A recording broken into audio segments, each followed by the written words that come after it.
Banyak persoalan dalam tempoh 24 jam terakhir mengenai khabar angin yang mengaitkan Liverpool dengan Xabi Alonso, dan buat masa ini saya ingin jelaskan tiada sebarang perbincangan rasmi ataupun perbincangan antara Liverpool dan Xabi Alonso ataupun ejen pengurus Xabi Alonso.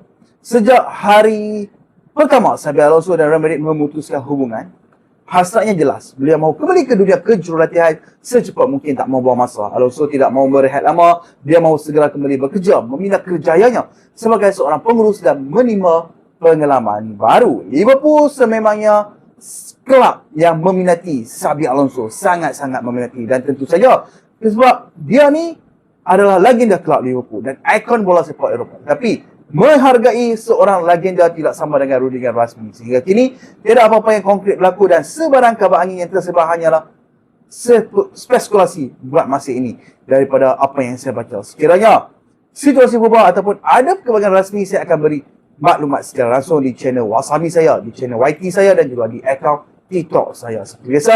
Jadi untuk sekarang semua cerita yang tersebar hanyalah rumours dan kita perlu tunggu pengumuman rasmi daripada pihak yang terlibat. Ini juga satu peringatan kepada peminat bola sepak Liverpool. Walaupun Xabi Alonso dikaitkan dengan beberapa kelab besar, segala keputusan harus bermula dari beliau sendiri. Liverpool ataupun mana-mana kelab tidak akan memulakan perbincangan tanpa persetujuan beliau sendiri.